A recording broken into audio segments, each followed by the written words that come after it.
Bueno, vamos a comenzar, son 9:03. Hoy Albina no va a estar con nosotros, así que estamos los que habitualmente estamos. Bueno, vamos a hacer tres son y comenzamos. Oh,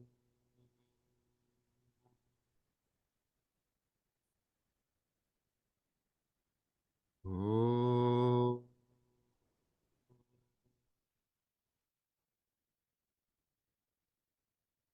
oh.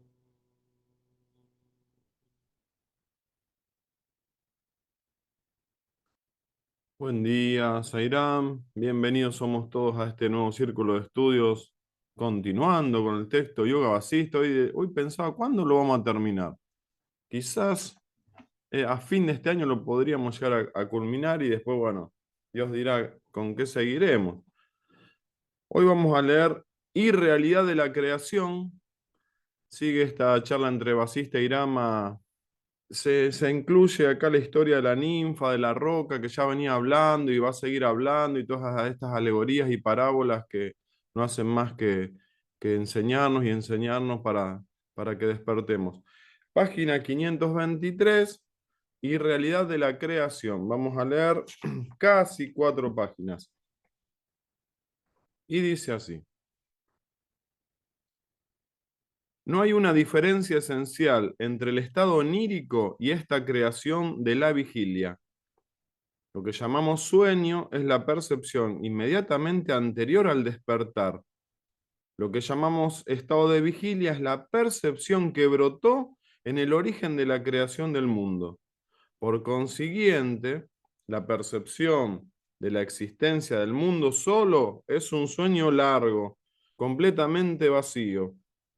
Es conciencia pura, puesto que está establecido en la realidad eterna. Tú eres el testigo o espectador de tu propio sueño. La conciencia infinita es la espectadora de este largo sueño conocido como creación. El acto de percibir, igual que el perceptor y lo percibido, no son más que pura, indivisible e inmodificada conciencia. Habida cuenta de que esto es así, ¿cómo puede este mundo ser considerado sólido o sustancial o material? Hasta el sueño de otros seres humanos como tú es inmaterial.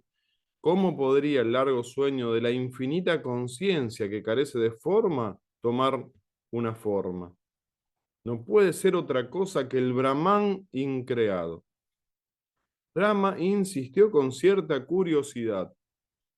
Pero ¿cómo pudo, querido sabio, aquella mujer sin forma pronunciar palabras? Vasista respondió sonriente.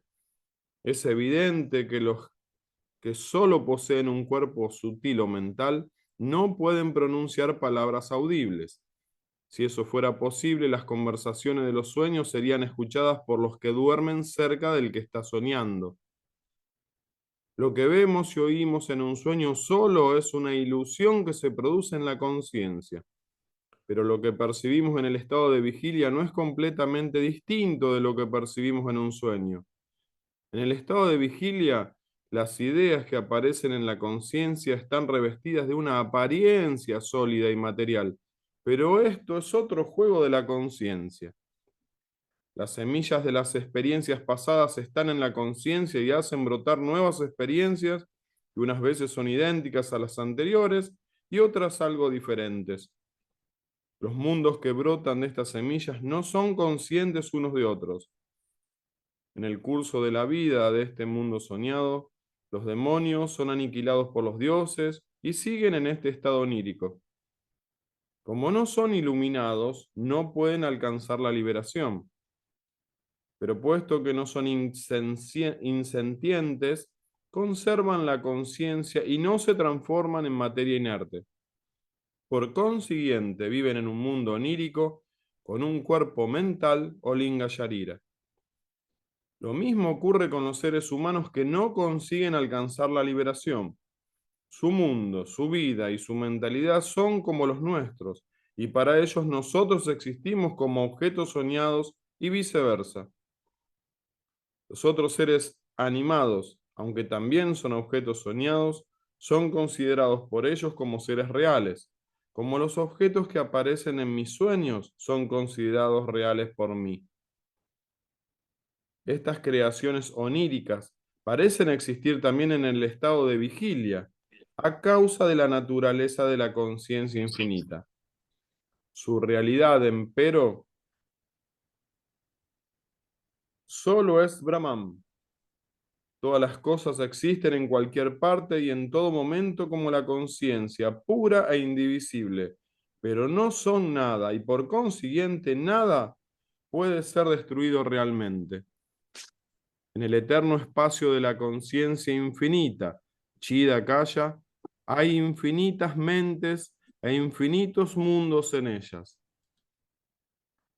En todos ellos hay continentes y montañas, pueblos y ciudades, con casas habitadas por gente que tiene su propia escala de tiempo y una determinada duración de vida.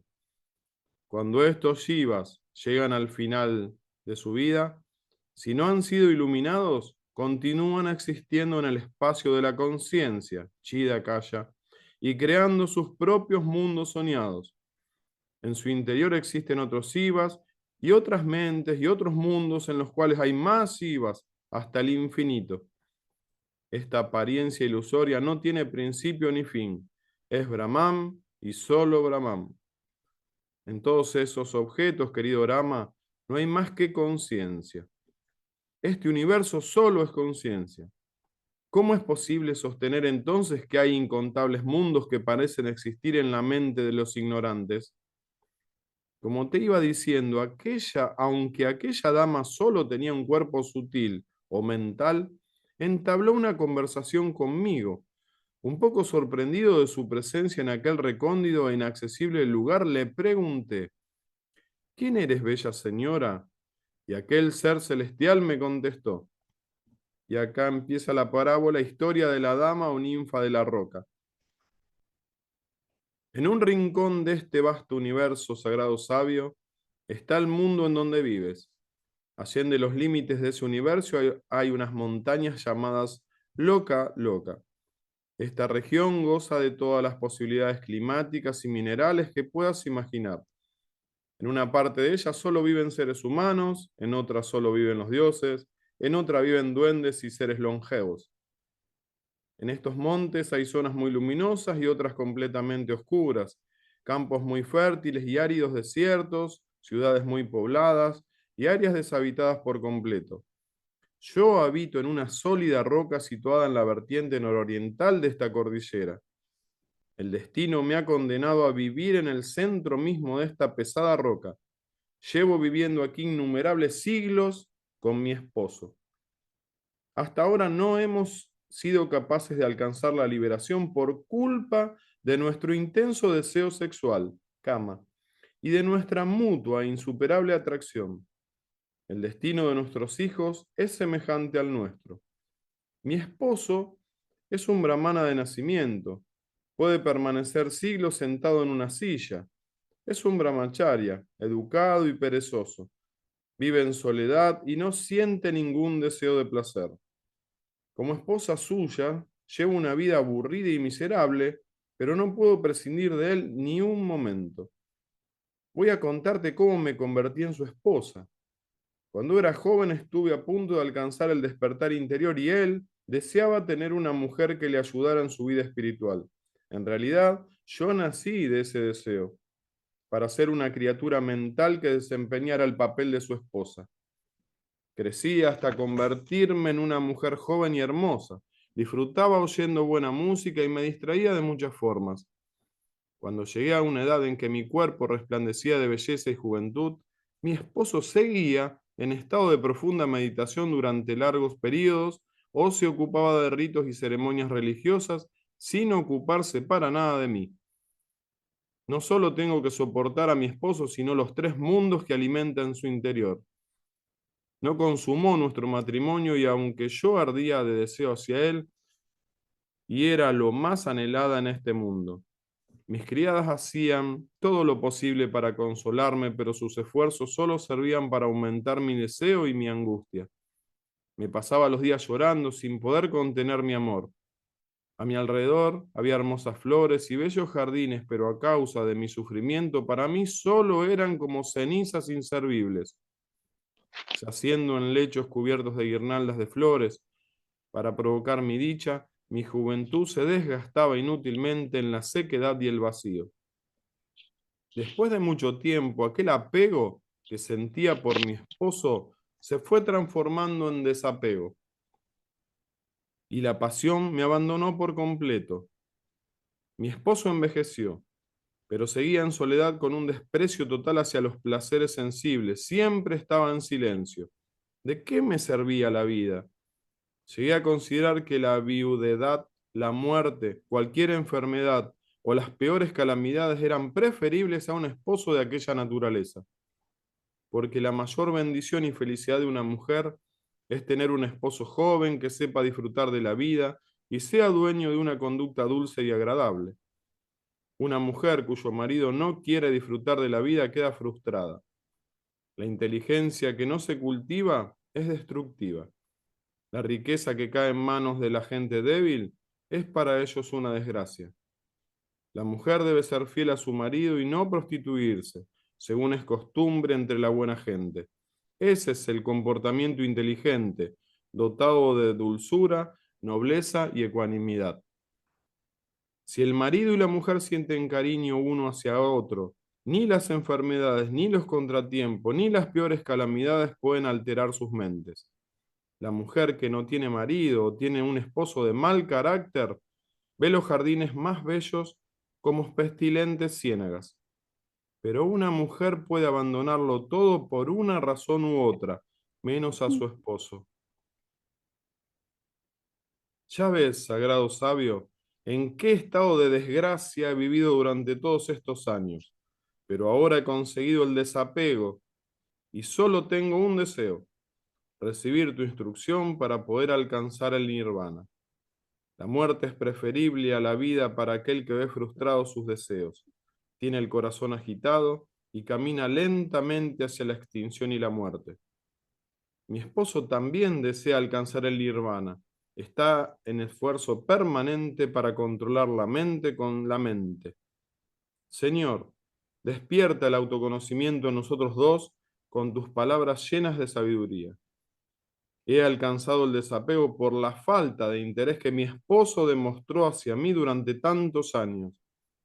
Mis tendencias mentales se han debilitado y llevo mucho tiempo practicando el yoga que proporciona dominio sobre el espacio para poder trasladarme a mi antojo. Además, he practicado la concentración hasta tal punto que puedo entrar en contacto con los iluminados como he hecho contigo. Todo, esta, todo esto está dando su fruto. Lo que deseamos ahora, mi esposo y yo, es alcanzar el autoconocimiento. Te ruego que nos concedas este gran favor porque los verdaderos santos no pueden rechazar una petición de este tipo. He visto a muchos hombres iluminados, pero ninguno como tú. Buscamos refugio a tus pies. No nos abandones. Basista, ciertamente interesado por aquella narración, preguntó a la mujer cómo vivía en el interior de la roca, a lo que la dama celestial contestó: querido sabio, nuestro mundo en el interior de esta roca es igual que el tuyo de ahí afuera. En nuestro mundo también hay cielo e infierno, dioses y demonios, sol y luna, estrellas y firmamento, seres animados e inanimados, montañas y océanos, y partículas de polvo que son consideradas como seres vivos. Ven a verlo, bendícenos con tu visita. Los sabios siempre están interesados por las cosas curiosas. Acompañado por ella, recorrí el espacio hasta llegar a los montes Loca Loca y contemplé aquella magnífica roca. Solo era una roca y no había mundo en ella. Le pregunté dónde estaba aquel mundo con dioses y demonios, montañas y océanos que me había descrito tan gráficamente.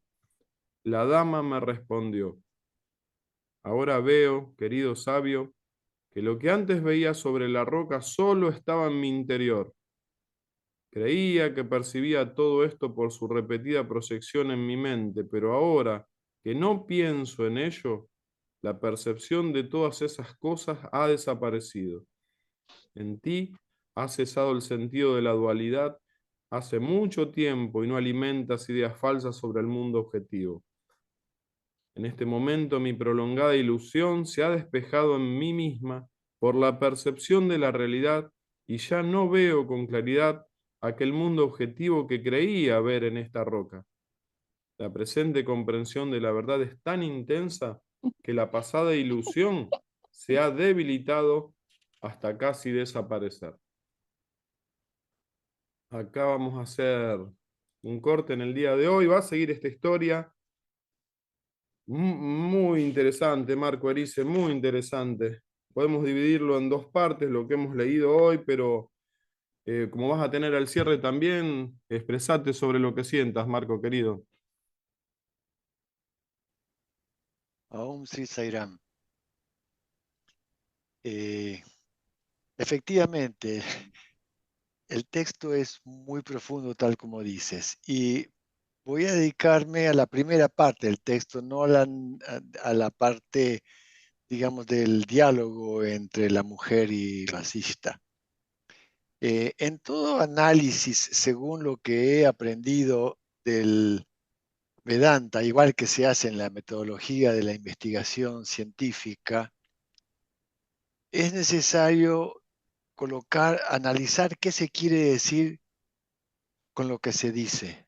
Segundo, es necesario también analizar el contexto. Entonces, en este caso, hay partes prescriptivas y partes descriptivas. En esta parte, prácticamente es descriptiva. Entonces, la pregunta que me he hecho es, ¿para qué nos describe Vasista toda la historia del mundo, del universo, de los universos? El objetivo es comprender cuál es la dimensión de cada uno de los estados o del ser humano dentro de todo esto.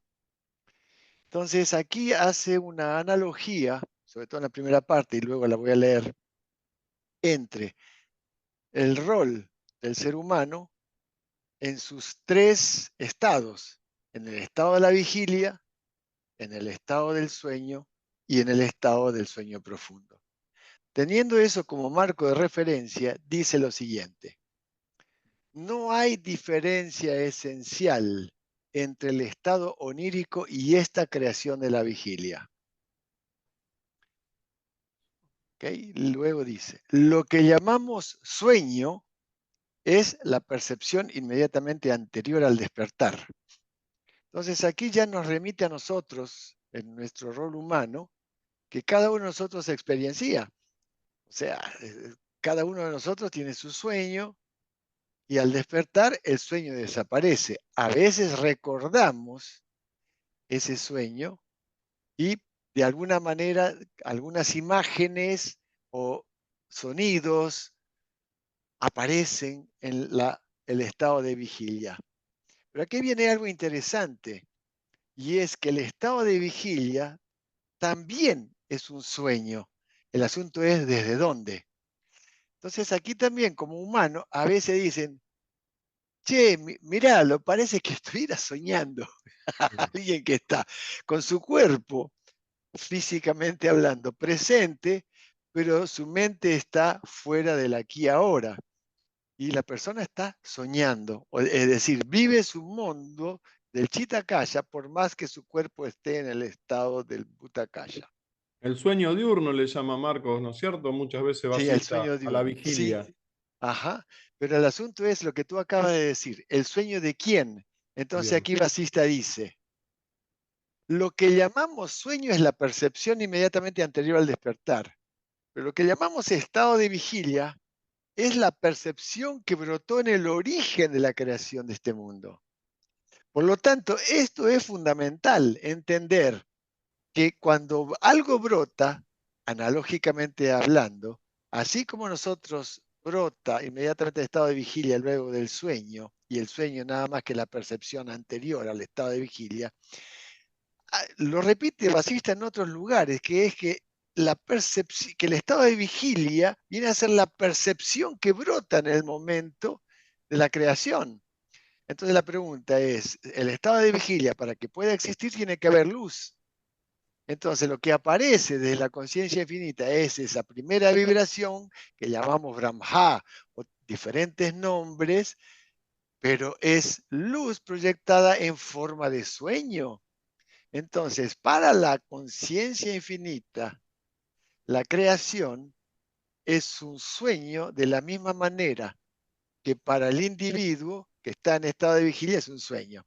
Pero entonces el sueño de la conciencia infinita es la vigilia. Ujú. Es interesante esto, el sueño de la conciencia infinita, digamos, es la vigilia.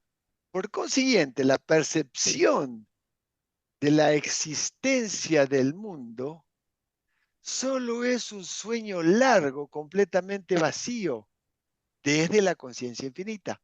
El sueño de Brahma, ¿no? Ajá. El sueño, bueno, no me acuerdo si era el sueño de Brahma o el sueño de Brahman, De porque en Brahma, realidad, ¿eh? de Por- Brahma. en algunos lugares sí, porque resulta ser que Brahma también aparece luego como creador. Ujú. Entonces el asunto es quién es el que piensa en qué momento, quién es el que percibe en qué momento. Por eso es necesario diferenciar. Entonces, vuelvo a leer la frase porque a nivel de análisis nos da a entender la analogía dónde estamos parados cuando nos instalamos en el rol de humanos. No hay diferencia esencial entre el estado onírico y esta creación.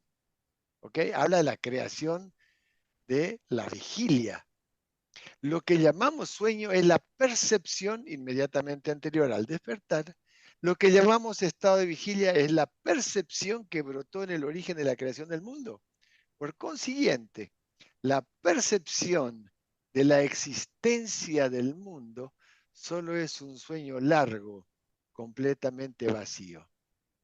Luego dice, porque digamos, me gusta analizar y concluir de manera tal que entendamos qué se quiere decir con lo que se está diciendo. Es conciencia pura, todo es conciencia pura, puesto que está establecido en la realidad eterna. Entonces, no hay diferencia en nada porque todo es conciencia pura. Y aquí viene Vasista diciéndole a Rama, tú eres el testigo o espectador de tu propio sueño. ¿Ok? Entonces, tú eres el testigo o espectador de tu propio sueño. Aquí cada uno de nosotros lo sabe. Y luego dice, la conciencia infinita es la espectadora de este largo sueño conocido como creación. Y ahí viene lo interesante. Entonces, si nosotros hacemos la analogía sabiendo que nosotros somos la conciencia infinita, somos espectadores, digamos, de todo esto que existe, nada más. El acto de percibir, igual que el perceptor y lo percibido, no son más que pura, indivisible e inmodificada conciencia. Habida cuenta de que esto es así, ¿cómo puede ser este mundo considerado sólido, sustancial, material? ¿Cómo podría el largo sueño de la infinita conciencia, que carece de forma, tomar una forma? No puede ser otra cosa que el Brahman increado.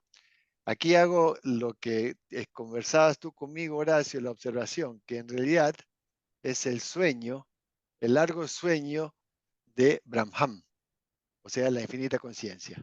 Y también otra cosa que me resuena es por qué se le dice el testigo eterno a Dios. Esto que estás diciendo vos. Sí, el asunto es interesante. Cuando tú dices el testigo eterno a Dios, es una cosa, pero cuando uno se coloca en el propio testigo como ser humano, es otra cosa. Perfecto. ¿Ok? Sigue, porque esto es para entender lo que dice en el principio y cerramos la primera etapa con esto. Lo que vemos y oímos en un sueño solo es una ilusión que se produce en la conciencia. Entonces, Esta palabra ilusión es interesante también entenderla, porque a veces se decodifica de una manera y luego de otra. Entendamos que el sentido sánscrito es mitya. Mitya, ilusión, también es apariencia de ser, apariencia de ser. Entonces, lo que vemos y oímos en un sueño es aparente, pero se produce en la conciencia. Pero lo que percibimos en el estado de vigilia es completamente distinto de lo que percibimos en un sueño. En el estado de vigilia, las ideas que aparecen en la conciencia están revestidas de una apariencia sólida y material. Pero esto es otro juego de la conciencia. Lila, las semillas de las experiencias pasadas están en la conciencia y hacen brotar nuevas experiencias, que una vez son idénticas a las anteriores y otras algo diferentes. Entonces, los mundos que brotan, estas semillas no son conscientes uno de otros. Y esto es interesante. Esto quiere decir que existen miles de millones de mentes. Entonces, de esta manera entendemos analógicamente que cada ser humano tiene su propia mente o mundo mental dentro del espacio llamado Chitakaya. ¿Ok? Voy a dejar aquí porque después seguiremos con este mismo tema para que en el día de hoy se pueda por lo menos analizar e seguir investigando sobre este mundo de la percepción que el ser humano realiza desde desde su lugar humano y por otro lado los tres estados que son el estado de la vigilia, el sueño y el sueño onírico. ¿Ok? Perdón, el sueño profundo. Om Sairam. Qué bueno, Marcos, qué bueno, buenísimo. Después te dejamos para el cierre, por favor. Teo, ¿estás conectada para expresarte? Que tenías la camarita, ahora se apagó. Si no, Eh, vamos con Adrián. Zairán, Bien, sí, después acá vamos con Adrián estoy. y Dardo. Adelante, Teo. Bueno, poquito, porque la verdad que para mí lo escucho, lo leo y siempre estoy enredada en el mismo lugar, o En sea, en tu la mente, sueño, estás en en mi tu sueño, en sueño. la mente, sí, con la mente. Acá donde dice, eh, acá donde, en el curso de la vida de este mundo soñado, los demonios son aniquilados por los dioses y siguen en este estado onírico. Como no son iluminados, no pueden alcanzar la liberación, pero puesto que no son insentientes, conservan la conciencia y no se transforman en materia inerte. Por consiguiente, viven en un mundo onírico con un cuerpo mental o linga sharira. O sea que no hay mucha diferencia entre nosotros y los demonios.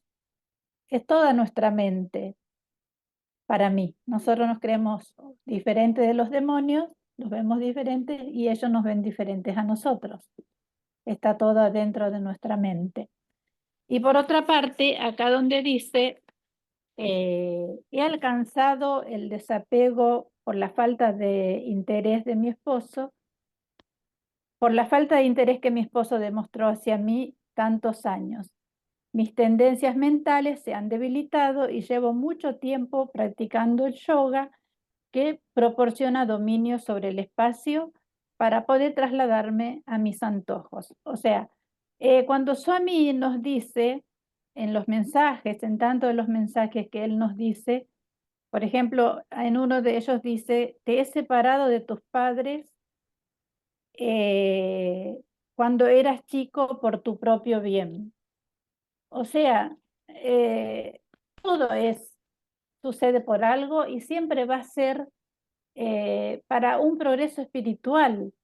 O sea que la instancia de mi vida hoy, por ejemplo, tanto de dedicarme a lo espiritual o a los estudios de los libros, todo eso, por algo me ha llegado, después de quién sabe cuántas vidas vividas. Eso entendí por ahora. Onsairán, muchas gracias. Claro que sí, qué lindo análisis, Teo. Muchas gracias. Vamos, Adrián, después Dardo. ¿Qué tal? Buen día, ¿cómo están todos? Yo tengo una duda que es la siguiente. En un momento, después quiero hablar algo con respecto a lo que dijo Marcos recién, pero en un momento cuando comienza a relatar la mujer lo que le pasa, dice que no se puede liberar por el intenso deseo sexual que tiene con el marido. Sí. Y después lo niega, después dice que el marido no le da bola. Perdóname. Y por eso, cuando el marido no le presta atención, ella logra liberar sus deseos. Y que ahí veo que una contradicción en el relato. Lo quería mencionar nada más porque me quedó pendiente, me quedó picando. Después, con respecto a lo que se dice que es bastante enredado de alguna forma, porque ¿qué somos nosotros? Somos un sueño, es decir, yo estoy soñando a ustedes, ustedes me están soñando a mí, estamos todos perdón, sueños, no existimos nada más que como sueño, quiere decir, si yo me toco no me tendría que sentir. Entonces, toda esta confusión dialéctica, filosófica, me confunde. Lo que sí siento, lo siento desde mi interior, es que realmente todo es un juego, ¿no? Es un juego para despertar a saber que en realidad nuestro cuerpo es simplemente una materia que no es nuestra verdadera realidad, es parte de una realidad, y que tenemos que descubrir ese tesoro interno que es nuestro yo real, y que todo lo demás es como un juego para descubrir realmente qué somos. Y vamos jugando vida tras vida hasta que de repente llegamos, como en el juego de la oca, a la salida, ¿no? A darnos cuenta de quiénes realmente somos. Porque todo lo otro, lo que dice el libro y lo que comentó Marcos, realmente me confunde dialécticamente, es como una espiral que te va confundiendo, ¿no? La roca hay vida, después no hay vida, ella, quién es ella. Realmente no importa todo eso, lo que importa es que esto es una historia y creo que es un juego para que podamos llegar a despertar. Estamos juntos en realidad en este sueño, entre comillas, hoy a las 9:30 de la mañana de este sábado, nos hemos reunido en este sueño todos juntos para ayudarnos a despertar. Nuestra conciencia interior nos dice, conectémonos. En lugar de estar en cualquier otro lado, nos conectamos. Ahí hay un impulso para que juntos podamos ayudarnos a despertar. Por eso estamos conectados en este círculo de estudio. ¿Y de qué tenemos que despertar? Despertar de esa verdadera realidad que somos, que es el Atma, que es uno con el universo, con Dios, con la conciencia infinita, para poder dejar de sentir placer y dolor a través de este ficticio nacer. Estamos vivos, pero estamos sintiendo dolor y placer en esta vida que estamos sintiendo. Entonces, ¿qué hacemos? Estamos jugando juntos y decimos, me llegó un mensaje de Dios, juntate con todos ellos y juntos van a dar un impulso para que podamos despertar y poder tomar conciencia de que realmente somos. Y salir del juego de la oca que estamos viviendo durante muchas vidas. Somos afortunados porque nos estamos juntando en estos movimientos finales para poder llegar a tomar conciencia de quiénes realmente somos. Y que termine esta dualidad y que podamos sentir un estado de bienaventuranza unido a esa conciencia universal. Podemos decir, bueno, quiero llegar a este estado o quiero seguir viviendo esta vida como ser humano y disfrutar de los placeres. Es una decisión que cada uno debe tomar y que, bueno, son los avances y retrocesos que cada vez hacemos. Pero yo siento eso, siento que en definitiva, fuera de todo este hablar, este escrito y todo esto es nada más que una excusa para poder juntarnos y dar un paso más hacia adelante. Eso es lo que siento yo. Y bueno, juntos vamos a poder ayudarnos a esa toma de conciencia de cuál es nuestra verdadera realidad. Y no entrar en ver si existimos, si somos, no somos, tenemos materialidad o no tenemos materialidad, porque en un sentido sí la tenemos, nos tocamos y nos sentimos. Y en otro sentido somos un sueño, de un soñador que es ese ser que tiene conciencia infinita. Entonces, para mí es simplemente un juego y que estamos todos juntos jugando y que vamos a llegar, si nos seguimos jugando juntos, a poder tomar conciencia de quién realmente somos y dejar de de sufrir y de estar en un estado de ananda. Eso es lo que quería compartir. Oh, re profundo, Adrián. Muy lindo, muy lindo. Gracias.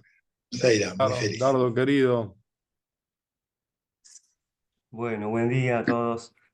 Justamente lo que comenta Adrián, bien Adrián, con el tema de la frustración, del deseo sexual que no pudo ser satisfecho por ella, de lo que sentía por el marido, que no le dio bola, como bien dice Adrián. Y está conectado, fíjense que está conectado, en realidad es la intención de la conciencia, que todo se nos vaya frustrando cuando sentimos deseos por algo. Fíjense el comentario que hizo Teo recién también, de que Baba dice en aquella oración tan interesante, dice, bueno, yo les di la separación de sus padres, les doy mazazo tras mazazo, no los dejo disfrutar. Como Adrián decía recién, bendición. ¿eh? Como Adrián bendición. decía recién Adrián, bueno, cada uno elige, quiere disfrutar lo que está al alcance y lo que vemos, o va por el camino de la liberación.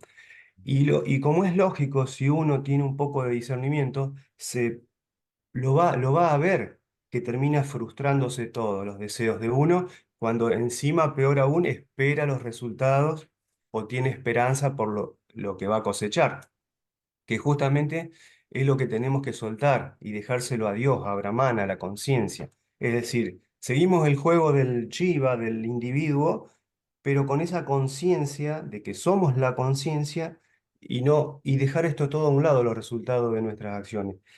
Porque a la larga se van a ir viendo frustrados todos los deseos, porque lo que la conciencia quiere, no te quiere acá famoso, rico, lleno de mujeres y otra reencarnación para repetir lo mismo. No, tiene que llegar a un final. Y el final es, ojo, ojo, porque acá bien lo decía, ahora voy a contar la parte esta que es como una fractalidad de todo esto eterno que se manifiesta. No es que llega al final esa fractalidad que decía que hay infinitas mentes con mundos y individuos adentro, con mentes que crean otros mundos. Todo eso que se va reproduciendo hasta el infinito va a seguir existiendo en la mente de los ignorantes. O sea que eso es eterno. El tema está en que nosotros somos lo que podemos poner fin a ese juego saliéndonos de eso. Es decir, logrando la liberación, realizando al ser, que es la única forma, porque dentro del juego no vamos a poder escapar con las reglas del juego. Vamos a seguir en la dualidad, envueltos con los deseos y las frustraciones, con las esperanzas y las amarguras porque no se concretan las cosas. Entonces, si bien podemos tener una vida idílica, que todo es hermoso, pero el aburrimiento va a llegar, el vacío va a llegar, la La búsqueda no va a saciedad. parar. La saciedad, ¿no? Sí, la búsqueda no va a parar. Vieron que hay gente que hasta incluso cuando todo se le da, también se aburre de eso. Entonces, como por ahí vimos en una de las historias que decía, todos los días, creo que era un rey, todos los días comer, todos los días estar con mujeres, todos los días pasarla bien y esto es todo, yo estoy aburrido. Justamente de esa fractalidad que les mencioné, ese es el propio samsara, el engaño de seguir envueltos acá sin poder salir. Entonces, la decisión está en nosotros. Se busca la liberación para realizar el ser, donde la bienaventuranza es extremadamente miles de millones de kilómetros de diferencia con la mayor felicidad que podemos lograr acá. Entonces, bueno, o es una cosa o es otra. Y acá cuando ahí Adrián también comentó cómo es el tema de la roca, ella vivía en una roca, no vivía en una roca, en realidad nada tiene importancia porque nos vamos a enredar en los cuentos en sí y no en lo que nos quiere transmitir. Porque al final ella misma dice cuando Basista la acompaña a ella y ella intenta mostrarle la roca donde vivía, en las montañas esas, ella misma dice que en realidad fue eh, una prolongada ilusión. ¿Vieron? Marcos recién comentó, un sueño largo, el de la vigilia, ¿no? Toda la vigilia que pasamos 80, 100 años. Los otros son sueños cortitos. Bueno, la vigilia se va a repetir siempre como una prolongada ilusión, prolongada ilusión. Dice, ahora veo que en ese momento, en este momento mi prolongada ilusión se ha despejado en mí misma. No es que está por allá la prolongada ilusión, en mí misma, dice. Es en la creación, todo lo que va creando nuestra mente. Eh, ¿Sabés qué me hace entonces, acordar, Dardo? sí, Te doy un segundito así reflexionada mientras lo que nos ha comentado Albina hace varios sábados atrás, que ella decía, yo paso por una verdulería y veo la manzana, la veo, la miro, le presto atención y esa manzana existe para mí. Cuando la dejo de mirar y de pensar en ella, ya no existe, en realidad nunca existió. Y es lo que está diciendo acá la ninfa, ¿no? Como corolario a todo esto que vos estás describiendo. es así, cuando dejamos de pensar en algo, eso se va perdiendo y se va quedando en el olvido y deja de existir, porque ya no existe más en esta pseudo realidad que venimos creando. Eso creo que lo vimos 2 sábados atrás. Justamente ella dice, fíjense cuando dice, creía, el Basista le dice, ¿a dónde están las montañas, los mundos, los árboles, qué sé yo, los océanos adentro de tu roca? Y ella dice, no, dice, yo creía que percibía, otra vez la palabra percepción aparece un montón de veces. Creía que percibía todo esto por su repetida proyección en mi mente. Repetida proyección en mi mente. O sea que nosotros nos ponemos tosudos con algo y mantenemos esa proyección en nuestra mente. Por supuesto que para todo el resto no existe eso, solo para nosotros. Pero nosotros lo seguimos recreando por esa persistente proyección, repetida proyección. Y ahí termina ella. Pero ahora que no pienso en ello, la Claro. percepción de todas esas cosas ha desaparecido. Por eso viene hablando desde el arranque con la irrealidad de la creación. Como que si todo es un mundo soñado, por más que sea largo o corto, lo estamos creando en nuestra mente y no se transforma en material en el sentido de que para nosotros sí, porque estamos engañados en la ilusión, pero no para el liberado. Y bueno, hay mucho más, pero para terminar puedo agregar una sola cosita. Ah, bueno, antes de terminar, esto de que los otros son seres soñados para mí y yo soy un ser soñado para otros y todos los elementos que vemos también son cosas soñadas. Está buenísimo porque es como todo un gran sueño, todo entremezclado, pero siempre sigue siendo un sueño porque la conciencia dice que no crea nada, hay material para después que se destruya. Por eso la irrealidad de la creación, porque está basado en la conciencia, pero solo como mente cuando lo produce como sueño. Y acá termino con esto, que es interesante el punto que notó Teo también del desapego. Fíjense cómo sutilmente nos tira ella ahí, que estaba reapegada a su marido, no lo podía dejar. Llegan los dos a viejo, creo que pasan un par de siglos, no sé. Y lo interesante que nosotros tenemos como meta terminar con el apego, es decir, el desapego nuestro de todo, incluido el cuerpo, que es lo último que vamos a conservar en esta ilusión de esta vigilia, también nos tenemos que desapegar sí o sí al final. Entonces dice, aquel apego que sentía por mi esposo se fue transformando en desapego. Entonces, ahí cuando habla que cuando los deseos de uno son frustrados, ¿y para qué seguir viviendo? No, siente tanta amargura que no quiere, la ilusión esta ya no la pudo concretar, no le importa. Y después concluye ella, he alcanzado el desapego por la falta de interés que mi esposo demostró hacia mí durante tantos años. Acá está interesantísimo algo, fíjense que el desapego se va a tener que lograr sí o sí, tanto por la conquista de las cosas y que después nos aburren, porque dice, ay, yo quiero aquel marido, cuando lo tenga seré feliz. Lo obtiene y después termina en un divorcio como todos o no lo aguanta más. ¿Qué pasa? Entonces, eso era una ilusión, claramente. Y obviamente que se desapega el marido, si después quiere el divorcio o en el común de la gente, ¿no? Que tanto decía que lo deseaba que iba a ser su ilusión y su felicidad. Entonces le llega el desapego porque ya no lo banca más o porque tampoco lo pudo concretar.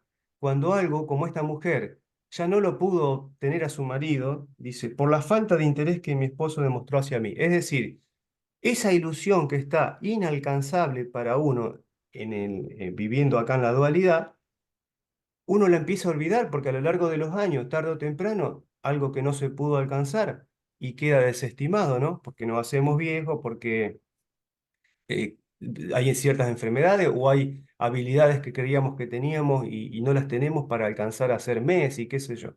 Entonces, por una o por otra, el desapego va a venir. O sea que también la conciencia nos va a conducir a la conciencia. No hay salida. La liberación es la meta final y va a llegar por un lado o por otro. Así que sigamos nomás, Horacio, porque ya hablé bastante acá. No, pero qué lindo, muy profundo, Dardo. Y cuando vos hablabas, yo ponía la similitud de la vida, la encarnación al esposo. O sea, ella lo grafica con el esposo y yo me imaginaba la vida, la encarnación, el mundo como el esposo. Que llega un momento que ya no te sacía, que ya no lo lográs, que ya lo lograste. Y bueno, está bueno lo que dijiste, Dardo. Qué Fíjate lindo. que al final solo le quedaba un deseo, que Basista los instruya a ambos La para nirvana. llegar a la liberación. Claro. Ya no quería más ni el sexo con el esposo, ni nada, ya estaba todo trascendido. Le Un quedaba capo el solo marido. Un capo el marido. ¿Viste, Adrián? Un capo el marido por no darle bolilla le hizo lograr la iluminación. Mónica, adelante, Mónica, si está. Después Juan. Estoy, Sairam, escuchando atentamente. Sí, es atrapante todo esto. Pero antes de decir lo que quiero sobre el texto, quería, bueno, lo que yo pienso de las contradicciones, ¿no? Las contradicciones yo las veo como, a ver, como un juego o parte de la metodología de este libro, porque entiendo que, a ver, ¿para qué se utilizan? O sea, aparte que no todos diferenciamos las mismas contradicciones, eso es otra cosa que mucho tiempo estuve pensando eso. Entiendo que se utilizan para provocar conflictos en nuestra manera de pensar y ver el mundo. Y nos ayuda a cuestionar nuestras propias contradicciones y a disolver construcciones mentales equivocadas. Quizás eso es con lo que más me quedo. Nos ayuda a disolver, que vaya a saber de cuándo tenemos esas contradicciones, ¿no? Si las estudiamos con atención, vamos a ver que son disparadores y movilizantes para ayudarnos a expandir límites que están en nosotros. Así es como yo veo las contradicciones, porque a veces no las veo o no veo lo mismo que los demás. Entonces hubo un día que me quedé muy pensando en eso. ¿Por qué no vi esto? ¿O por qué veo esto y otro no lo ve? Entonces, bueno, llegué a esa conclusión. Bueno, desde, a ver, ¿cómo lo digo? Analizando desde mi propio sueño, en el relato de hoy dice, tú eres el testigo o espectador de tu propio sueño. La conciencia infinita es la espectadora de este largo sueño conocido como creación. Desde ese lugar de testigo de mi propio sueño, a veces me percibo pequeña, interpretando una conciencia individual condicionada, tratando de modificar sensaciones, sentimientos, percepciones en este teatro espacio-tiempo para absorber experiencias y evoluciones con ellas. Quizás como le pasaba a la Dama de la Roca, siento que ella evoluciona ante la presencia de la conciencia infinita bajo la forma de Basista. Ella, a través de ese encuentro, pudo desapegarse de su mundo ilusorio.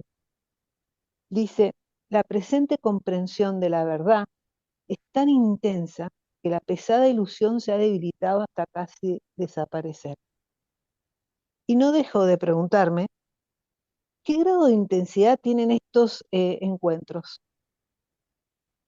A ver, todo esto debilita ignorancias e ilusiones que tenemos en nuestros mundos soñados.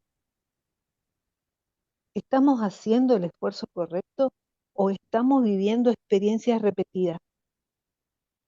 Pero en sentido inverso, porque a partir de un cuerpo físico, material, podemos evolucionar hasta el cuerpo sutil o iluminado. Bueno, como ven, yo sigo indagándome, siempre me surge, me lleva a movilizar, a preguntar. Pero también he aprendido que cuando la conciencia infinita está de por medio, las respuestas llegan por sí solas. Zairam, gracias por Mónica, el espacio. ¿leíste el subtítulo que sigue que vamos a trabajar el sábado que viene?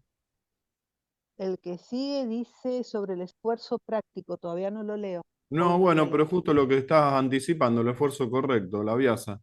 Ah, Así que no, mira, no, hoy lo voy a leer. Bueno, viste qué bueno, tu conciencia te me está adelanté. adelantando. Está bien. Bueno, hoy lo Gracias, voy a ver. qué Gracias. lindo. Gracias, Mónica. Juan, adelante, Juan. Sagrán a todos, disculpen, me estoy con ataques de una tos alérgica que no consigo controlar, no sé si puedo hablar bien. Respecto a la primera parte, la irrealidad de la creación, interesante este paralelo que hace entre lo que sucede en nuestras ideas durante el sueño y en nuestra vigilia.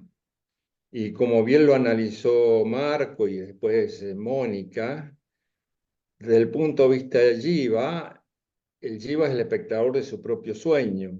Desde el punto de vista de la conciencia infinita, es ella la espectadora de ese sueño largo de la vigilia. Creo que poco puedo agregar a eso después de todo lo que se ha dicho. Lo único que puedo agregar es que me gustaría interiorizar esto, sentir lo que es así, porque convencerme que esta vigilia es todo un sueño, no sé si es fácil, ¿no? No sé si a alguno de ustedes les resulta más fácil que a mí, pero a mí me resulta muy, muy difícil convencerme que toda esta vigilia es un sueño. ¿Cómo lo ve al Juan de joven?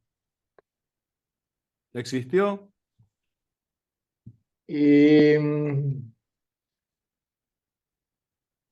si no hubiera existido, probablemente no hubiera llegado acá. ¿Lo puede Eh, tocar? Creo que es un bicho que aprendió a moldarse a las circunstancias y en el camino aprendió algunas cosas, porque es decir, modificó su mente en ese camino. Y cuando llegó a Swami ya venía con todo un pasado, entonces su mente ya tenía algunas otras cosas un poquito más claras, ¿no? Y ¿Fue tan real, Juan? el que si fue tan real. El Juan viejo, el Juan joven. Bueno, hoy me veo que saltaba de lo que un poco el mundo quería que hiciera o mi rebeldía a no querer hacer lo que el mundo quería que yo hiciera, pero probablemente en eso había una chispa de ingenuidad, una chispa una chispa de hacer la experiencia, eso sí, porque después en todo lo que hice en mi vida siempre estuve metido en investigación, pareciera una forma, pero es investigación en técnica, científica, lo que sea, pero en el fondo era siempre esa idea de la curiosidad. Debo decir que desde el inicio me ha movido mucho esa curiosidad de chiquito. Y en esa curiosidad estaba ahí una chispa de buscar la verdad. ¿Cómo la seguí? ¿Qué conseguí o no conseguí? Bueno, eso es otra historia. No, cada vez que me mido, me encuentro con que más de una cosa mía era producto de mi imaginación, que realmente no tenía sentido. Pero, en fin, es el camino y creo haber aprendido algo. Y después en la segunda historia, la historia de esta ninfa con el marido que no la atiende. No la atiende en apariencia, pero mirá que en ignorarla le ayuda a ella al desapego, le hace hacer todo un trabajo a ella. Y después ella encuentra también la forma de concentración y es así como consigue llegar a Basista. Y después el Basista es el que le ilumina y le hace ver la irrealidad de todo esto. Y esta historia me hace recordar la historia de Shiva y Parvati, ¿no? Porque aunque Shiva, ¿no? A la Parvati la dejaba sola y se va a la montaña a meditar. Y Parvati que se enojaba de todo, hasta crea un muñeco de barro para no estar sola. Y después ese muñeco de barro, cuando viene Shiva, se le planta y no lo quiere dejar entrar y Shiva le corta la cabeza. Y después ella desesperada, probablemente tanta la desesperación que lo corrompe a Shiva. Shiva dice, tráiganme en la cabeza el primer ser humano que aparezca. Y así le meten la cabeza del elefante a ese muñeco de barro viviente que se transforma en Ganesha. Pero Parvati es la esencia de la naturaleza, es deseo sublimado, pero deseo al máximo, creo, ¿no? Y, y Shiva es totalmente lo opuesto, pero entre los dos consiguen hacer finalmente una unión que es el nirvana de los dos, ¿no? Entonces,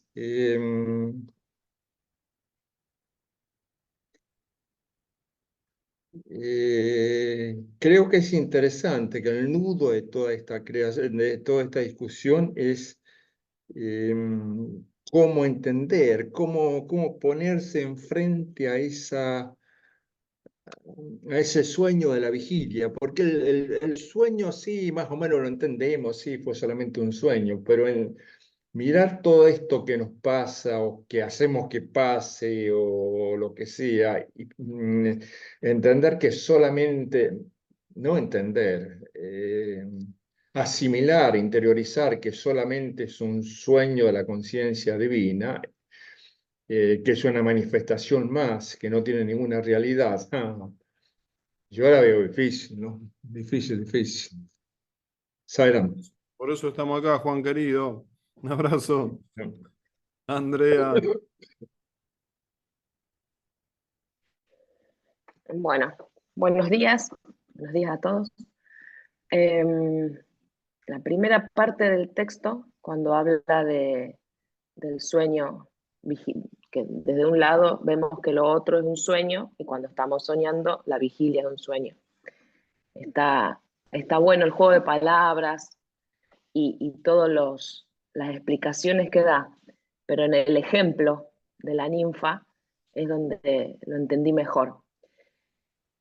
Me hizo acordar cuando lo lleva a Basista a la piedra, a mostrarle las montañas, los océanos, hasta las partículas de polvo, le describe ella, seres humanos, animales, todo, y Basista dice, pero acá no hay nada, y ella se da cuenta que no, que era una ilusión de ella, que era un sueño de ella, o que era la percepción de ella. Está bueno cuando por ahí entre amigas o entre pares, una está viviendo una realidad, yo lo relacioné con esto, una está viviendo una realidad a lo mejor tóxica o mala o un entorno dañino y no lo ve.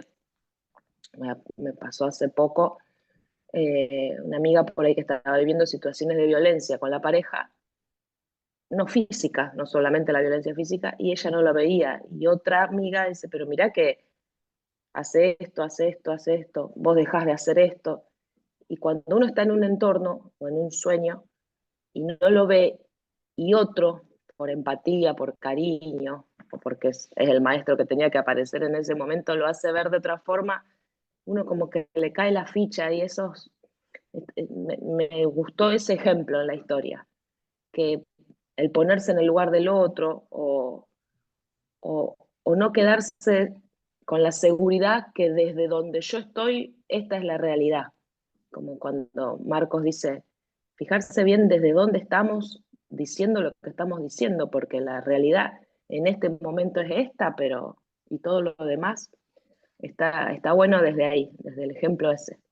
Así que me quedo con esa parte de la historia de que no solo lo que vemos y sentimos en este momento, este cuerpo, esta mente, es toda la verdad.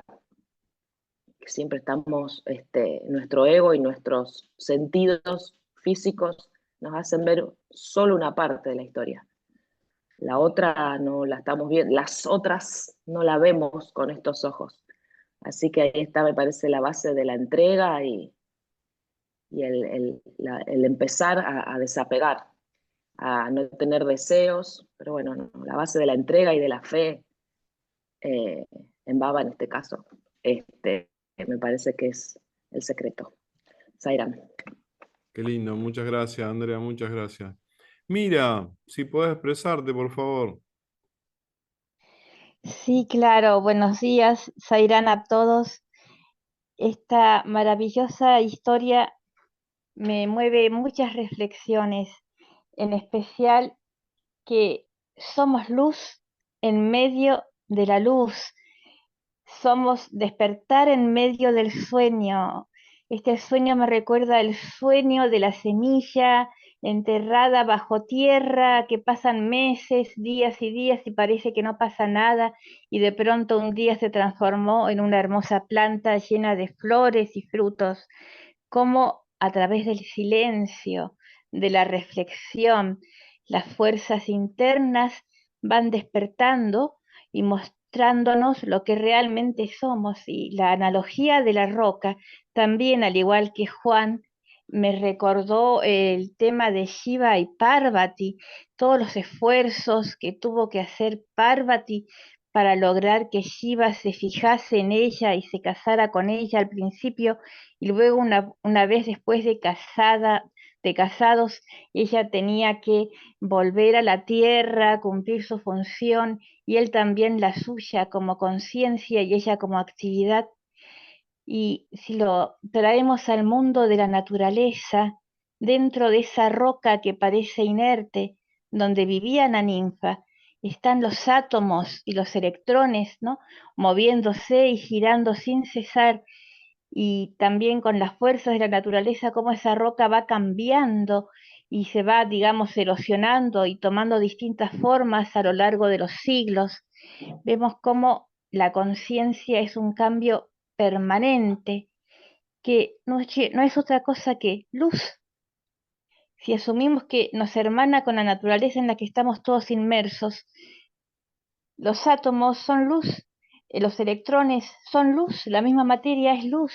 ¿Y qué es la luz sino Dev, conciencia, Deva, ¿no? Y ese tomar conciencia de la luz que somos es, creo, que lo que nos mantiene unidos en esta diversidad, en esta multiplicidad aparente. Bueno, es todo lo que tengo para compartirles hoy en este momento, pero gracias realmente por todo lo que todos ustedes están diciendo, que me ha enriquecido grandemente. Es mi palabra, Sayram. Coincido y suscribo. Lo mismo siento, la verdad que cada escucharlo a cada uno es un despertar, es un despertar. Qué lindo. Gracias, mira. Vamos a Colombia. Miguel, si puedes hablar. Willy Cabanzo, si puedes expresarte. A ver, Miguel, si podés. Zaira, muy buenos días para todos. Muchas gracias por estos comentarios tan enriquecedores. Pues lo que me queda de esta lectura es que creemos que dentro de nuestra comprensión podemos interpretar el mundo y darle una sola interpretación, un solo concepto, pero resulta que son muy variados, e incluso dentro de la lectura se explica de varias formas cómo cada uno es totalmente diferente y hay múltiples formas de pensar y de percibir este mundo en el que vivimos, desde la áspera roca, sólida roca, y la invitación que percibo yo es a no tener una determinación en el sentido de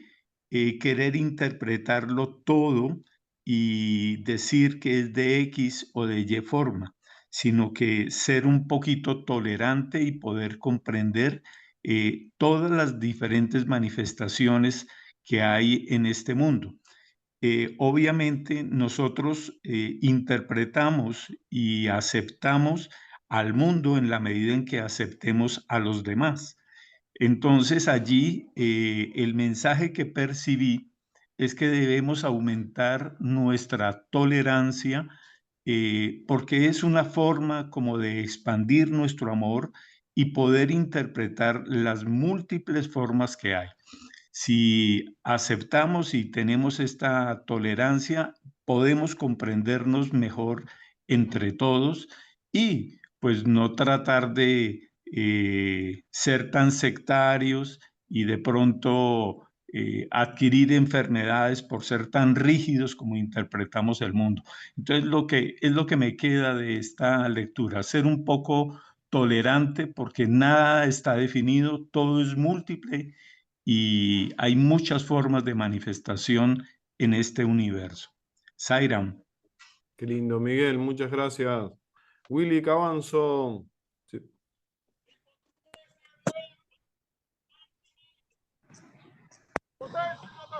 Sairam, cuando en el círculo anterior Albina hablaba de la percepción y de la comprensión, ampliaba mucho de lo que estamos nosotros practicando todos en este círculo. Las formas y las dimensiones que tenemos la oportunidad de vivir, como vivía la ninfa en la roca, como vivía Vashista con Rama, en cada una de esas dimensiones nosotros tenemos esa misma posibilidad. Y creo que es muy romántico considerar de que el fin de nosotros es la liberación. Yo creo que esto va más allá y es la evolución completa en la que nosotros a nivel consciente en cada una de las dimensiones que podemos vivir, podemos hacer que esta evolución continúe de una manera diferente a la que está limitada por nuestros deseos. Lo que nos ata, como ataba a la princesa, era su deseo. A nosotros, a cada uno nos ata muchos basanas, nos atan muchos recuerdos. Entonces, creo que finalmente la liberación existe en la medida de que podemos hacer partes del plan de Dios, partes de nuestra propia conciencia y poder emerger desde nuestra conciencia para hacer en cada una de las dimensiones algo. Como decía la metodología, Adrián, es muy importante entender de que estos círculos nos amplían la conciencia para desarrollarnos como una parte integral de todo lo que somos uno, porque nosotros todos los que estamos aquí somos uno. Y es muy importante, lo que yo lo que siento más importante ahora es que en estos días que tanto ha sido el énfasis de la vida, de la autoindagación, lo siento con un gran fortalecimiento a través de la gratitud y entender y darle gracias a la conciencia de entender de que todas estas cosas que me estás dando me llevan sencillamente a un tercer paso, que es la entrega. Esos tres son los tres espacios y los tres enseñanzas que se me han venido repitiendo durante todos los procesos cuando me autoindago en estas reuniones. Om Saira. Qué lindo, qué productivo, qué bueno. Gracias, Willy. Gerardo, querido, ¿cómo estás, Gerardo? ¿Qué estás sintiendo de los leídos, comentarios? Buen día, muchas gracias a todos. A mí lo que me impactó fue la frase que dice, tú eres el testigo de tu propio sueño.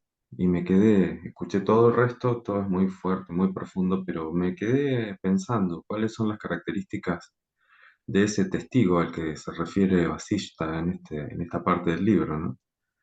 Y una de las cosas que se me ocurrió pensar es que ese testigo es luz.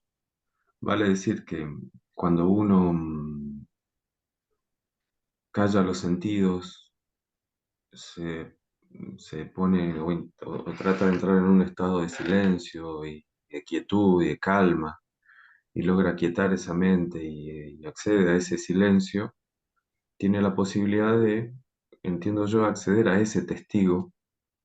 Y las características de ese testigo es que observa sin juzgar. Y uno cuando me ha pasado, no muchas veces, pero cuando lo he hecho, tiene la posibilidad de observar el sueño, el personaje, con los comportamientos y poner luz sobre eso. Una de las características del testigo, de la postura del testigo es que ilumina, entiendo yo, pone luz sobre los procesos que está viviendo el personaje, ¿no es cierto? Y eso es muy bueno, entiendo yo, para ver en qué etapa está uno y autoindagar, ¿no es cierto? Y ver en qué etapa de su evolución está y cuáles cosas van acorde al despertar y cuáles no van acorde al despertar. No, esa es una cosa que me impactó. Entonces entiendo que desde esa postura del testigo uno puede evaluar sin juzgar, sin criticar y sin enojarse ni nada, simplemente observar lo más objetivamente que se pueda qué etapa está uno y cuáles son las cosas que uno hace a favor de ese despertar y cuáles son las incoherencias, cuáles uno hace en contra de ese despertar, ¿no es cierto? Eso es una cosa que me da, y da también la posibilidad esto de poner luz y de, ya te digo, de ir a favor, ¿no es cierto? Ya que estamos en este camino. Eso es una cosa que me llamó la atención. Y otra cosa que me quedé pensando fue este estado que habla en la parte donde habla de vigilia, sueño y sueño profundo. Del sueño profundo no hablamos del estado, pero sí dice el estado de vigilia, que es este sueño de Brahma, ¿no? Que brotó en el origen de la creación con luz, ¿no es cierto? El estado de vigilia, este sueño. Y habla del sueño que justamente que se da ese estado antes del despertar, el sueño que comúnmente llamamos nosotros. Como a veces ocurre cuando estamos en ese estado que nos estamos despertando y recordamos sueños, a mí lo que me ha pasado es que algunas veces he tenido información muy valiosa en ese estado. Eh, por ejemplo, he tenido sueños o he pasado del estado de vigilia, por dar un ejemplo, a ver si me logro explicar. En el estado de vigilia que estamos ahora, he comido algún alimento que he dicho mientras lo estaba comiendo, me iba a dormir, esto que estoy comiendo tiene muchísimo azúcar y me hace mal, pero es rico y lo como igual. Y a la noche tengo un sueño donde personajes simbólicos de ese estado onírico en la última etapa me hablan de lo malo que es eso que comí. Vale decir, eso también me da mucha intriga, ¿no? Cómo a través de los sueños uno puede acceder a información tan buena para el estado de vigilia, ¿no es cierto? Pero eso es un pensamiento en voz alta que estoy haciendo. Así que bueno, quería contárselos porque me parece realmente apasionante ponerlos, saber que somos ese testigo de nuestro propio sueño, que es el mismo testigo que está en cada uno de nosotros. ¿Eh? Ese único testigo es el testigo, es la conciencia pura, lo dice miles de veces.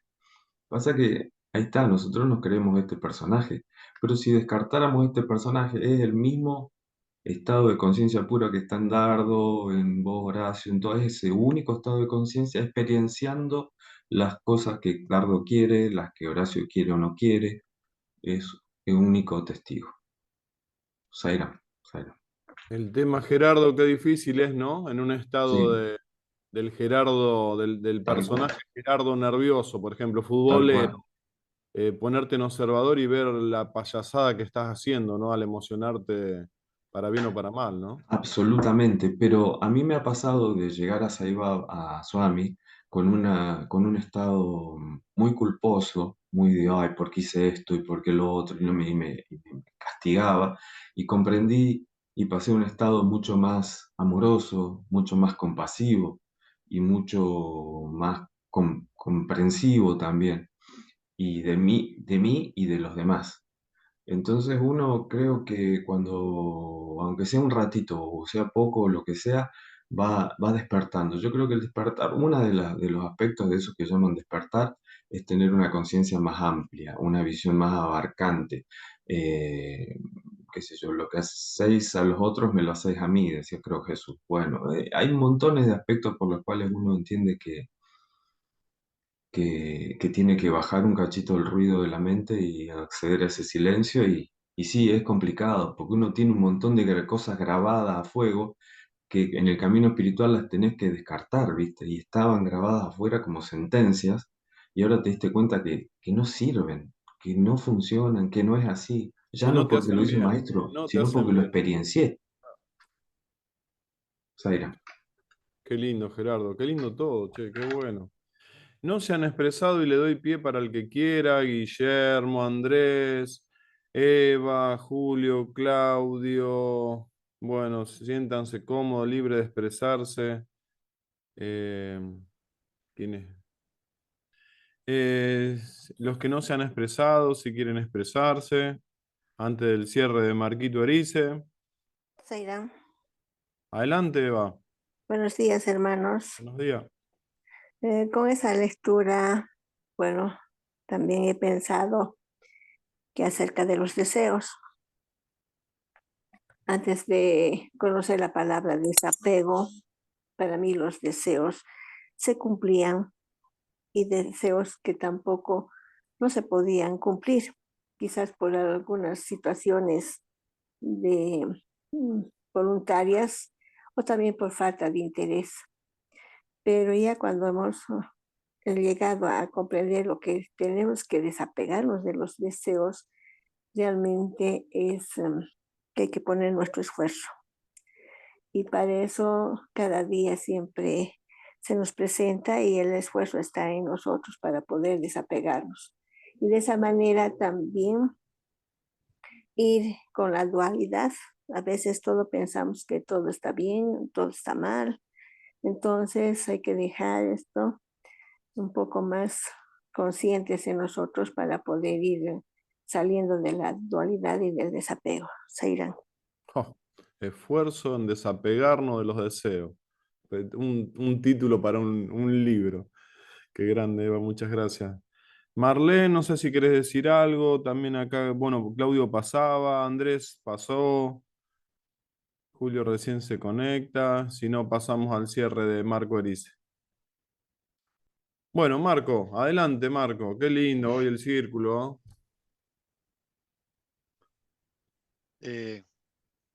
Sí, quiero aclarar algo y voy a sustentar lo que voy a aclarar. No existen contradicciones en el libro Yoga Vasista. Y voy a sustentar por qué. Swami nos explica, y lo escribió en una carta a Indula Shah, que era muy importante establecer los 3 tipos de visión para saber que solo tenemos que comprender y ver las cosas desde la visión interior. Entonces, voy a explicar ahora lo que es la visión. La visión del ojo, el ojo no ve por sí mismo, o sea, él capta las frecuencias, las envía al centro frenológico correspondiente, donde allí se hace la decodificación de los matices de los colores con los cuales se percibe lo que se está percibiendo con el ojo. Primera visión. La segunda visión es la visión de la mente. Entonces, acá hay algo que es fundamental entender. La mente ve realizando interpretaciones, inferencias y conclusiones. O sea, lo que lleva a concluir que el mundo es una decodificación interpretativa desde la visión de la mente. Entonces si yo veo algo, interpreto y decodifico según mi paradigma, mi creencia, mis modelos mentales, es una segunda visión que es la visión de la mente. La primera es el Bhutakaya, la segunda es el Chitakaya. Entonces, cuando concluyo desde el discurso de que yo veo, me estoy colocando primero en el sentimiento del ego de que yo, Marco, soy el perceptor, que estoy percibiendo este mundo y a la vez estoy decodificando este mundo e interpretando este mundo. De hecho, ya en psicología se ha avanzado mucho y se dice que el mundo es interpretativo. Y esto es interesante saberlo, que no es irreal lo que dice. Pero Swami habla de la tercera visión, que es la verdadera, que es la visión interior, que es la visión de que todo es Brahman. Entonces aquí viene quién es el que ve que todo es Brahman. Y aquí esto rompe el esquema del discurso que se utiliza en general al respecto. Solo Brahman conoce a Brahman. ¡Wow! Solo la conciencia infinita conoce a la conciencia infinita. Si eso es así, solo Dios conoce a Dios, lleva a la segunda expresión, que está muy importante también de reconocer, que solo Brahman busca a Brahman. Entonces, si en mi discurso yo digo, yo quiero la liberación, estoy hablando desde el Jiva y no desde Brahman. Pero detrás de todo esto, el que manifiesta esa propia ignorancia también es Brahman. Y esto es importante entenderlo, porque no hay nada fuera de Brahman. Primer aspecto. Segundo aspecto. El texto sagrado, y esto lo define Vasista al principio, y también se les estudia en Vedanta y realmente cuando se estudia un texto sagrado, pero en el cual Vasista dice que este texto es el más sagrado de todos los textos sagrados que existen. También hay otros, pero este es el más sagrado. Él dice lo siguiente. Este texto sagrado, el texto primero es Shruti, o sea, era un texto en forma de prosa escuchada, que luego fue objetivada en forma escrita.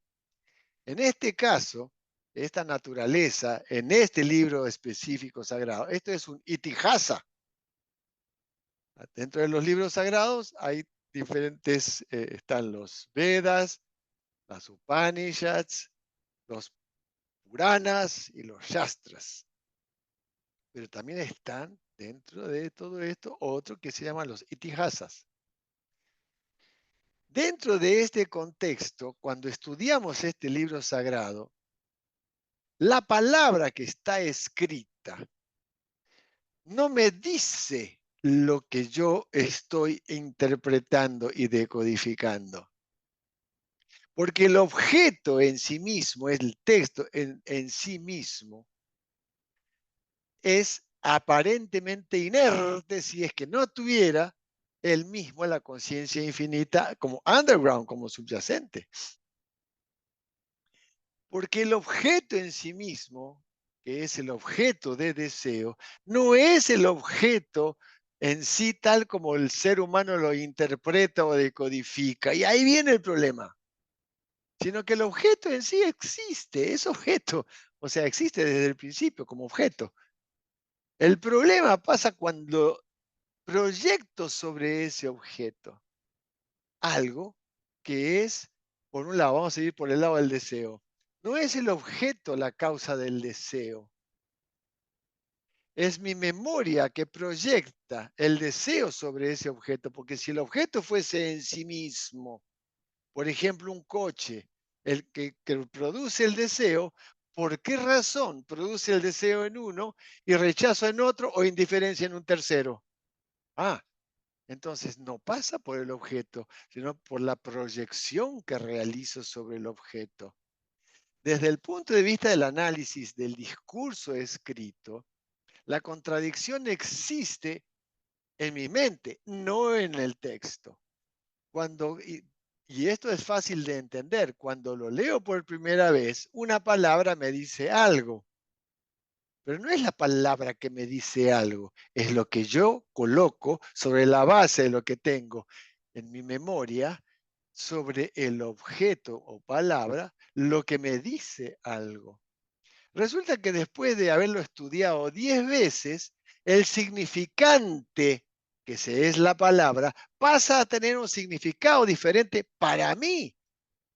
Y no es porque voy asimilando, interpretando, memorizando. No, es que el intelecto, el buddhi que me permite discernir lo que es real de lo que no es real o es aparente, como está muy conectado con la conciencia que es Atma o conciencia infinita, permite que pueda, al eliminar la ignorancia, acceder cada vez más a ese conocimiento que es la conciencia. Y esto es importante entenderlo. Entonces, la palabra toma significado para mí según las diferentes concepciones que tengo por mi memoria sobre esa palabra. Entonces, no hay Marco, contradicción. Sí. Marco, por eso muchas veces Albina dice que a ella le gusta leer discursos de Baba que hacía años que había leído porque ahora descubre otras cosas. Efectivamente, en la medida que se expande la expresión de la conciencia, no mi conciencia, a través de la expansión de la mente, toma una nueva dimensión en la comprensión de ese texto de lo que habla Swami. Porque entre Swami y Vasista un solo corazón. Cada uno va a ser, y sí, puedo asegurarles que uno de los grandes conflictos que tuve al principio era, ¿será que Vasista habla lo mismo que Swami? Porque yo sigo a Swami. Si llego a decir que Vasista tiene contradicción con Swami, ahí me muero.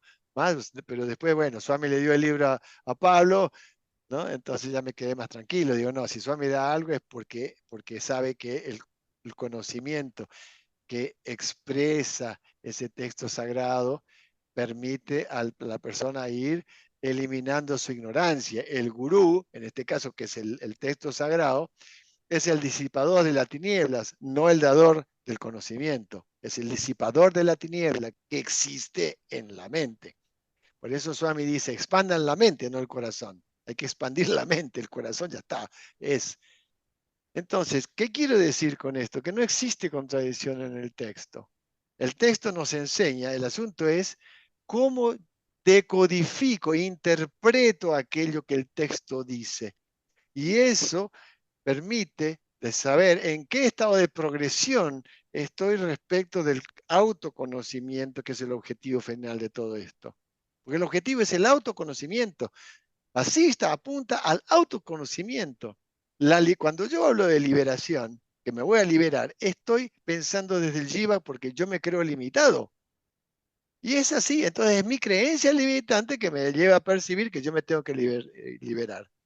Segundo, Swami, digamos, no es mi conciencia.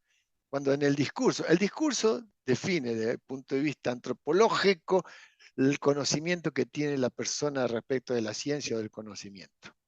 Entonces, si yo hablo de mi conciencia o de mi ser, me estoy instalando en el lugar de que yo me creo el cuerpo que tiene un ser. O sea, algo limitado que tiene algo ilimitado. Cuando hablo de mi conciencia, también estoy hablando de como que es la mía. ¿De quién? De yo, el jiva, que tiene una conciencia. No. Swami dice que el intelecto, y es importante esto, en uno de sus discursos, no me acuerdo cuál porque cada discurso es una maravilla, dice que el intelecto es la voz de la conciencia, o sea, la expresión en forma auditiva, porque es el sonido que viene a ser el sonido, la primera expresión, el pranava, es la voz de la conciencia. Pero está hablando de buddhi, no de metta. Entonces, en la medida que nuestro discurso expresa algo, define desde dónde estoy percibiendo.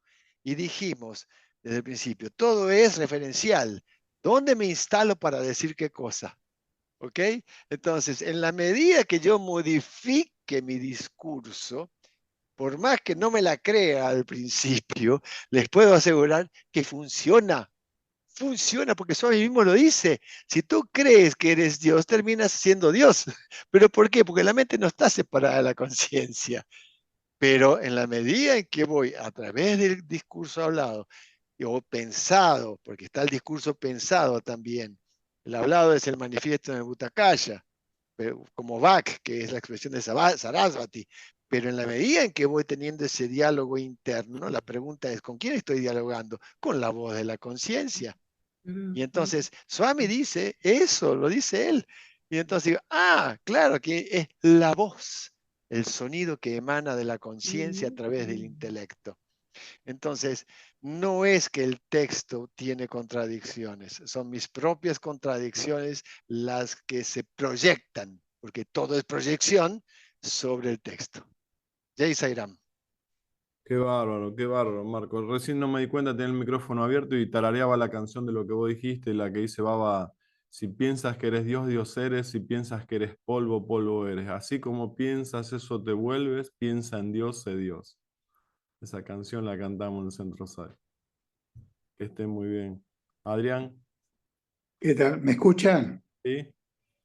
Perfecto. Mira, quería comentar algo que yo dije al principio de mi charla, en donde yo hablé un poco de la contradicción cuando la mujer decía que estaba muy atraída por el marido y por eso no se podían liberar.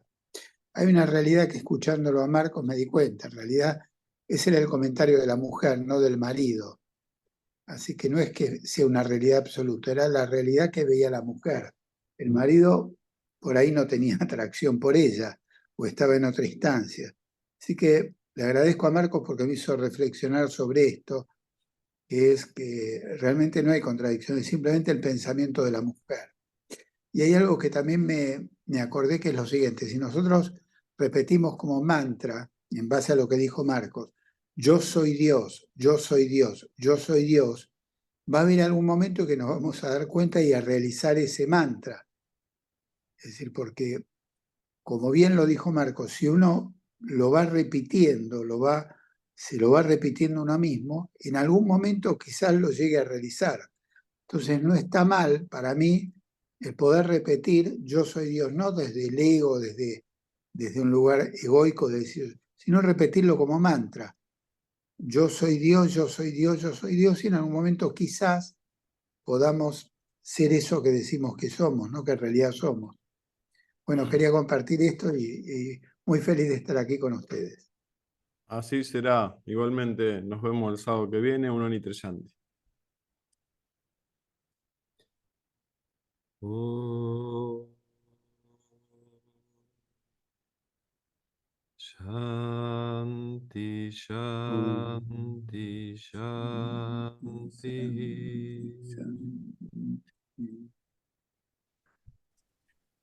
Si piensas que eres Dios, Dios eres. Si piensas que eres polvo, polvo eres. Así como piensas, eso te vuelves. Piensa en Dios, sé Dios. Piensa en Dios, sé Dios. Sairam, gracias, Horacio. Era. Gracias. Sairam, gracias.